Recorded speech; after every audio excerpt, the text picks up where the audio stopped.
Merci Madame la maire. Mes chers collègues, Mahsa Amini est devenu le symbole de l'aspiration à la liberté du peuple iranien. L'étudiante de 22 ans a été arrêtée par la police des mœurs pour port inapproprié de son voile. Une mèche de cheveux dépassait tout simplement de son foulard. Elle est emmenée à Vozara, décède 3 jours plus tard, très probablement victime de la répression policière aveugle de la République islamique. Sa mort agit comme un catalyseur dans un pays qui voit les règles édictées par le régime des mollahs se durcir, alors même qu'une part croissante de la population aspire à la liberté. Depuis le 16 septembre, partout dans le pays, les manifestations se multiplient au son de « Femmes, vie, liberté ». En enlevant et en brûlant leur foulard, les femmes risquent leur vie pour défendre leur liberté, contre l'obligation de porter le hijab. Car non, jamais le voile n'a été un signe d'émancipation, ni à Téhéran, ni ailleurs. Leur combat est une leçon de courage. Les femmes de toutes les classes sociales, de toutes les ethnies, descendent dans la rue, soutenues par les hommes, et risquent leur vie.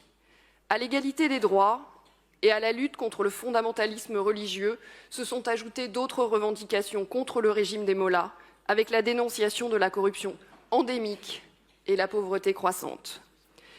Ce combat, Mahsa Amini l'a payé de sa vie, mais aussi Hadis Najafi, Nika Shakarami, Sarina Esmailzadeh aussi. Selon les ONG, ce sont 92 personnes qui seraient décédées depuis le 16 septembre, probablement beaucoup plus, et plus de 700 personnes arrêtées. Malgré la terrible répression et les coupures incessantes d'Internet, destinées à isoler les manifestants et lutter contre la propagation de leur lutte, la mobilisation ne faiblit pas. Le peuple ne plie pas. C'est le plus long et le plus intense soulèvement depuis 1979. La France a condamné avec la plus grande fermeté la répression brutale des manifestations en Iran et exigé que cette répression cesse immédiatement.